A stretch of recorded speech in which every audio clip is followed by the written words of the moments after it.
Alam mo ba na sa Pilipinas halos wala talagang divorce?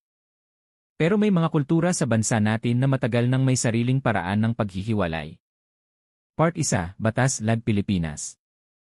Sa ilalim ng Batas ng Pilipinas, hindi pinapayagan ang divorce para sa karamihan ng mga Pilipino. Sa halip ang pwede lang ay annulment o legal separation.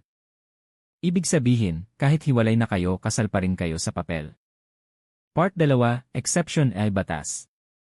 Pero may exception.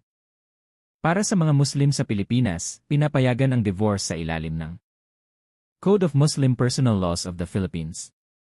Dito, may legal na proseso para tuluyang matapos ang kasal. Part 3, Lead Cultural and Practices.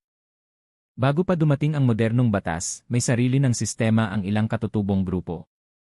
Sa Ifugao, maaaring maghiwalay ang mag-asawa sa pamamagitan ng kasunduan ng pamilya. Sa Igorot, tinatanggap ang paghihiwalay kung hindi na maayos ang pagsasama.